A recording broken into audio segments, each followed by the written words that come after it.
Happy FridAI! Hello and welcome to this week's FridAI session. We did rebrand though, I have to be honest. I've just got back from the Festival of Accountants and Bookkeepers and what an event it was. We did a Wednesday AI session to update everybody on what is going on in the industry at the moment. So today I thought the best thing to do would be to give you some of those highlights. Starting off with the news that OpenAI, the umbrella company for ChatGPT, have appointed a new board. Now, this probably comes off the back of Elon Musk suing them for going back on their word. But what's really exciting is that they've reappointed Sam Altman, who has done some little spoilers for ChatGPT 5. So I'll be looking out for anything that is being hinted at from that space there.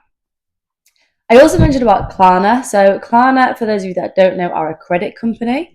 What they do is if you are shopping online, they issue credit so that if you cannot afford to buy something, you can do monthly installments. About 2 years ago, they got rid of 700 staff members, which is really, really sad. But about 2 weeks ago, they've come out and said that that is totally attributable to artificial intelligence, which is nuts. And the reason for this is that they use AI to answer customer queries. And since kind of reducing their team by 700, they have also reduced the amount of time it takes for a customer to get an answer from 11 minutes to 2 minutes. And not forgetting that artificial intelligence models like this can also speak up to 35 languages for the company.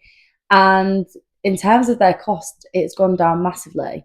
So Klarna have come forward and said that their profits are actually going to be boosted by $40 million because of this change. DoorDash, a US company, have announced something similar where they're using artificial intelligence to scan through messages and make sure that nobody is being abused on their app.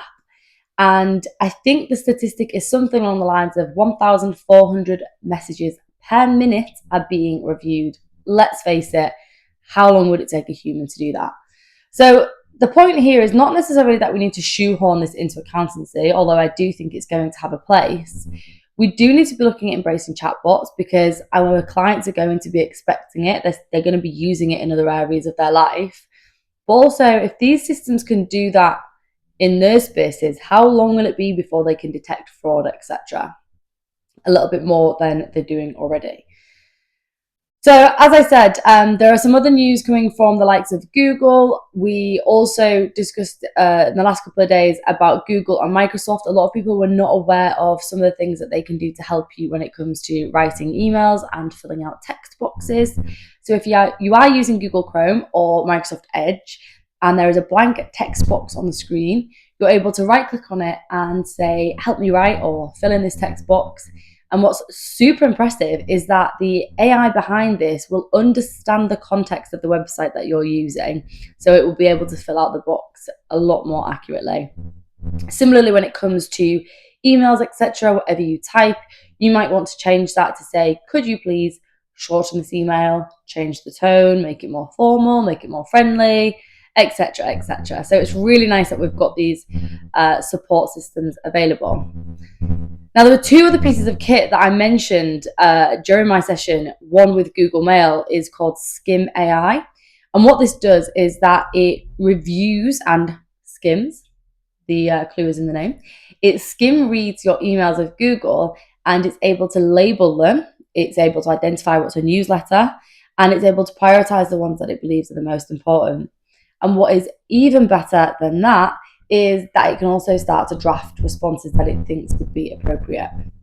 The other bit of kit I mentioned was one called Dotty Post, which helps with LinkedIn posts.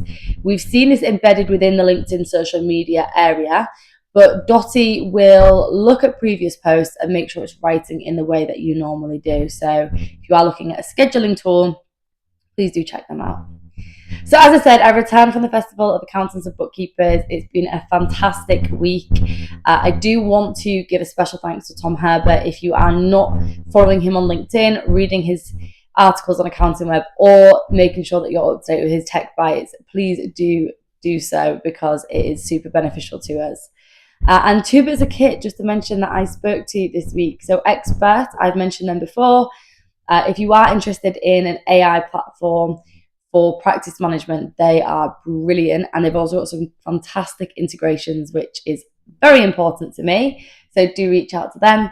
And the second is Genesis. So I spoke to these guys previously, but it was great to meet them in person. They offer an artificial intelligence tool. Sorry, it's not actually a tool, it's more of a service. They offer an AI service embedded within their tool. So rather than doing OCR and recognizing the characters on an invoice, it will actually read it. So as we use ChatGPT as a large language model, this uses a large vision model and scans the document and reconciles the transactions for you. Do check those guys out. The numbers that they've got are super impressive. They've done all sorts of races between humans and the robots in processing documents. So I love that. So Genesis is the other one I would say go and have a little browse at. Hopefully you found today's session useful. It was fantastic to meet you this week, if I did, at the Festival of Accountants and Bookkeepers. And I will see you all next week for FridAI. Have a great weekend.